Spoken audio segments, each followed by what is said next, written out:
I'm here today with Julian to talk about the latest record from Lacrimas Profundere, How to Shroud Yourself with Night. I don't think you guys could have picked a better title considering the sound and the experience that this record offers. How are you doing today? I'm doing great now. I'm just very busy right now. So everything is a little bit hectic, but I feel great. I actually had a great weekend, having the time of my life. So I'm feeling great, just very busy. How about you? Everything okay over there? Yeah, a little bit of the same, but being busy makes time go by a little bit quicker. So it keeps you focused on what's ahead. And speaking about keeping you focused, how was it for you working on this record when you perhaps compared a little bit to working on the previous album?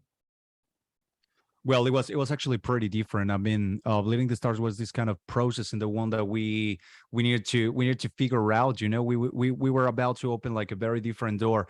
So Bleeding the Stars was this sort of transition to the new sound of Lacrimas. It was the first time that we were gonna present like something completely different. You know, and of course you have the pandemic, you have a lot of things going on in the world, so the process was very different indeed. Oliver describes it a lot as we were trying to kind of like break free from the success from the previous album, you know, because there was like this sort of like pressure of like, yeah, Bleeding the Stars was did amazing, we got very great reviews, etc. So we need to figure out the way of giving the next step, but without doing the same. You know, we didn't want to do the same. I'm not the kind of artist that I'm okay with putting out the same album twice. You know, so the pandemic actually helped quite a lot in this process because it gave us more time. It actually kind of bought us more time, and of course, like all of the thoughts and all of the things that come with the pandemic itself, also kind of like developed your own perspective on what life is, you know. So I think that was probably the most important thing that changed during these two records. To me, Bleeding the Stars was a transition. How to Shroud Yourself with Night, it is a more sort of mature and brave and even more artistic, I think, kind of record. So the changes that happened sound-wise, were there also changes that happened on a creative standpoint? Did you guys approach the album creatively differently? I tend to approach every song differently. You know, it is automatic. I listen to a song and I'm giving to the song what I feel that it requires from me. You know, even if that means a different color in the vocals, different layering, different techniques. Indeed, for this record, the kind of technique that I use for screaming is totally different than the one that I use in Bleeding the Stars. So if you pay attention to the kind of screams between, for example, Kingdom Solicitude, and whatever of the songs from the new album, the screams actually changed quite a lot. So I like to challenge myself constantly when it comes to new music and to new records. So I think that was one of the most important things.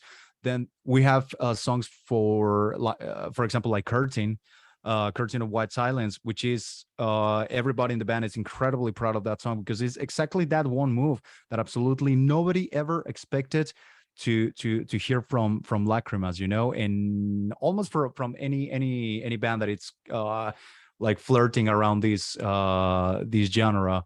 So we definitely wanted to find to regain like the freedom.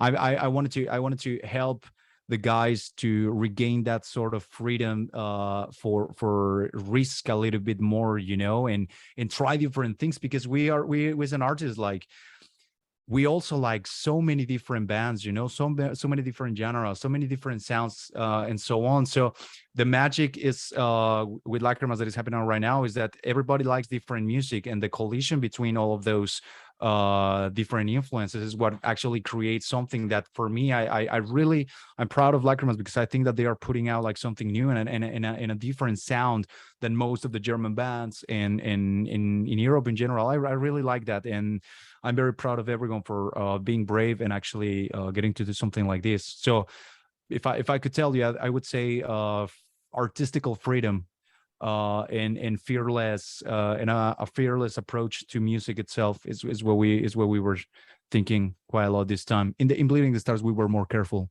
in that aspect.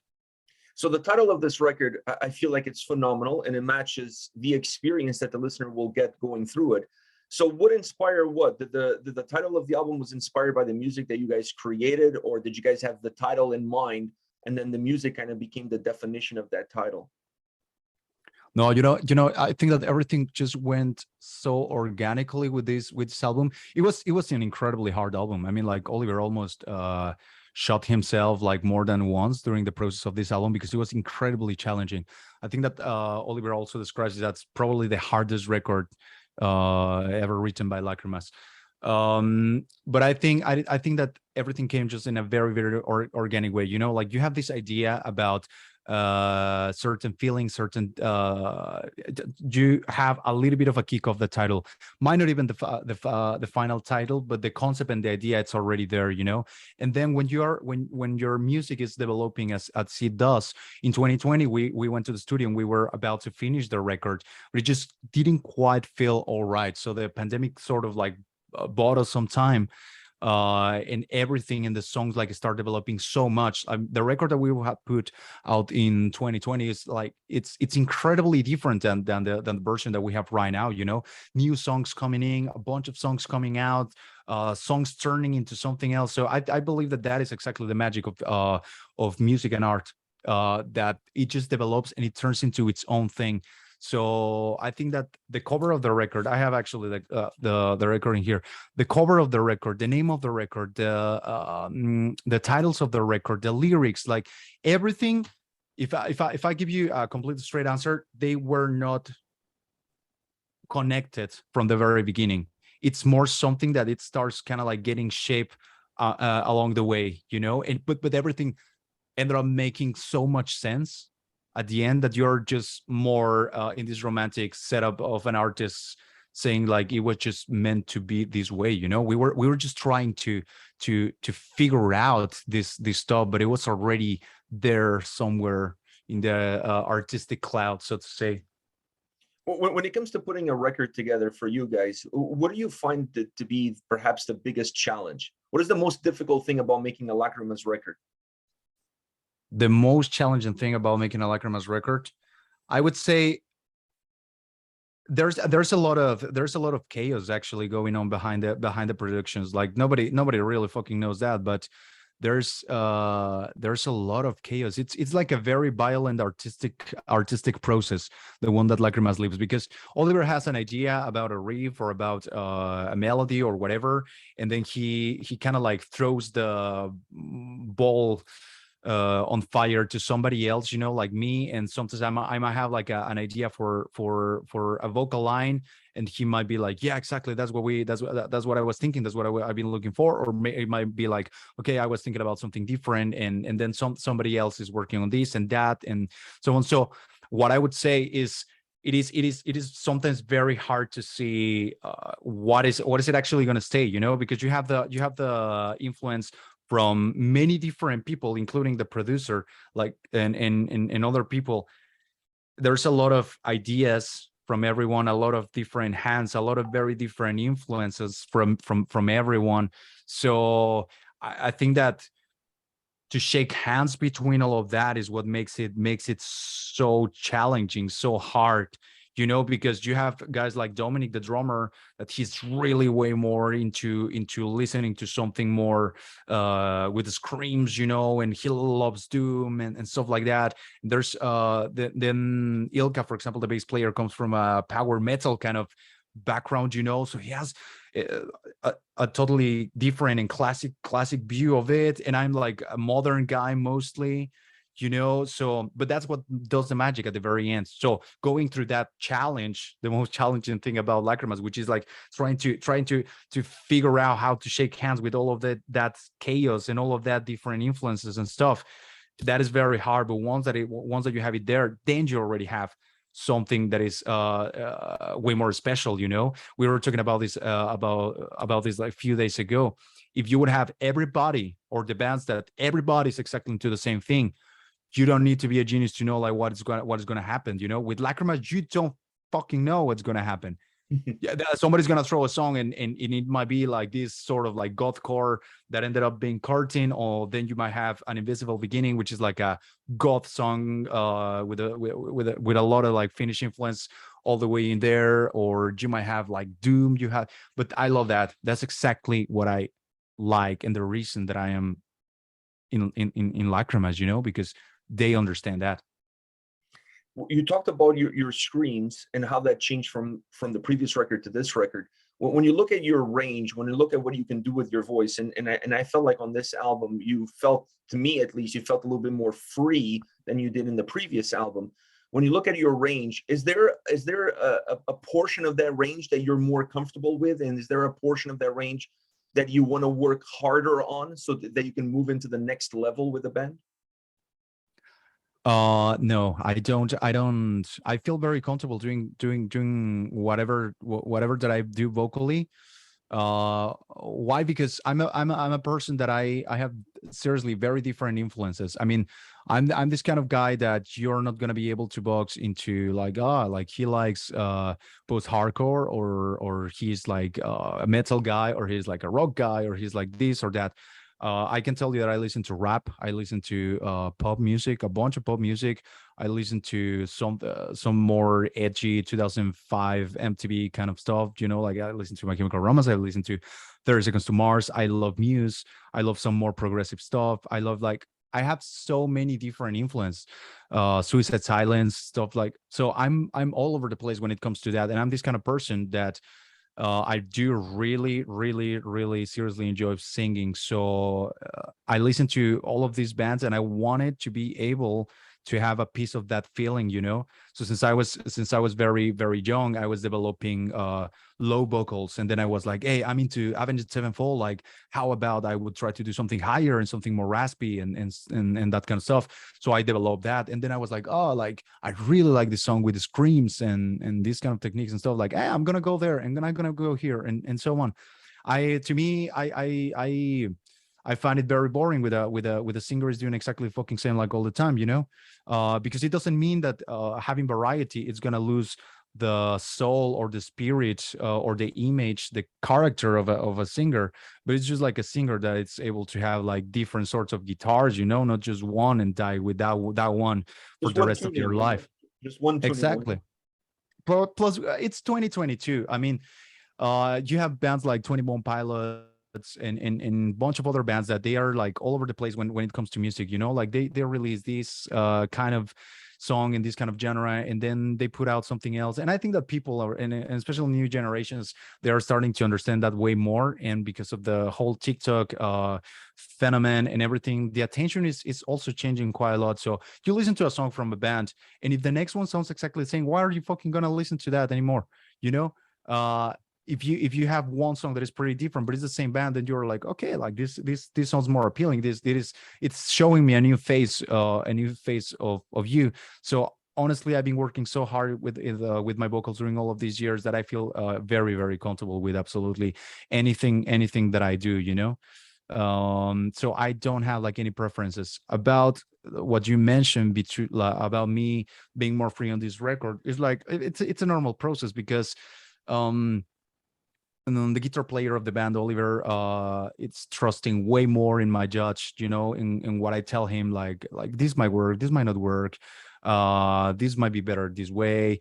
He trusts more in the vocal lines that I put out. He has like way more fucking trust in what I do. So I feel that uh for Oliver as well, he was like, okay, like it's gonna be fine. Before that, he was like all stressed about, like, I'm not quite sure about like the screams might be too much for the people, might be like this or that and blah. But you're like, hey, if you want to do something and it feels right for you, go for it. It doesn't matter what the blueprint says, that you should do or you shouldn't do. Or actually with Bleeding the Stars, the producer, I remember that he mentioned, like, I think that we should do a record in one genre. And we didn't do it like that. And at the end of the days, I think that it was one of the biggest things that happened in Bleeding the Stars, that you had the variety, and everybody's talking about the huge variety that Lacrimas has. So yeah, sometimes the book, sometimes you need to throw out the You need to books, burn them. and be actually an artist. So I think that is pretty much what happened in the overall freedom that you might feel in the record, you know. One last question for you, and that has a little bit of a follow-up from this one. You said sometimes you have to get rid of the book, not pay attention to the blueprint. Do you guys pay attention at all to the fan base, or because now we're living in an age of everybody has access to the internet, so everybody has a voice and everybody wants their voice to be heard. Is that something that you guys pay attention to, or you try to minimize that noise as much as you can so you can be as creative as possible? And it's a little bit of both, because Oliver, the guitar player, he comes way more. He stresses quite a lot, you know, and he worries quite a lot, and that's just the personality that he has. So I think that he, especially at the beginning, he tended to panic a little bit more about, you know, because there's these people that might like only goth music, no, or only this and only that. So he's very aware of that at the point in the one where some of the decisions might be based on that. I'm exactly the opposite. I am like, I am going to do what I love, even if people do not understand it. The people who understands it, and even more, the people who is able to respect that, even if they don't like it, all of that for me is just like a happy sort of accident, you know. If somebody gets to connect with a song that I do in a certain way or so, like that is truly amazing. I'm absolutely not saying that I don't write for people, you know, or that I don't care about what people says or so. But I'm also I'm more aware that I love music and I love art and I love singing, and I should be the one who is deciding what do I do. You know, the industry already has a lot to do with all of this. So I don't wanna mix up all of that, especially because I think that can stop me from development, and development is one of the things that I'm the most fan. So if I can tell you as a general answer right now, I think that it is a balance. Of course, we have in mind what people might think about the stuff. We think how the songs are gonna work live, especially right now that the shows are 1,000 times way more energetic than whatever that they used to be before, and everything changes so much. So we're thinking about all of these things, and we're thinking about like, yeah, we should put like some goth rock into the record, of course, you know, like so all of these people, they have like their fix of this drug. But at the same time, I'm going to be brave, and I'm going to create all of these other songs that are going to allow me to present myself to other people, you know, like we want to play backend, we want to play a bunch of other festivals, and just keep on growing in different directions, you know. But that does not mean that we need to close relation with anybody, you know, especially right now into 2022. I think that everybody's very open, and we can get to play in different festivals. We can play Metaluna, and at the next day we can play in Wacken, and we can play different sorts of set lists and connect the same way with both of the crowds, you know. And I find that very appealing. So it's a balance between all of that. I love all of the people that is following me, especially the ones that follow me so close. As I call them, the LMB army. They are the reason that I'm actually being able to do a full-time musician, you know. So of course I have them all the time in my heart and in my mind and in my songs, etc. But at the same time, I think that as an artist, you need to be brave enough as well to be able to say like, hey, listen, I need to do this for myself, you know. Well, Julian, thank you very much for taking the time. You're a very busy guy. The album is around the corner. It comes out August 26th. So best of luck to you and the guys with this release. Thank you once again for taking the time, and enjoy the weekend. Thank you so much, man. Have a good one. All right. Bye.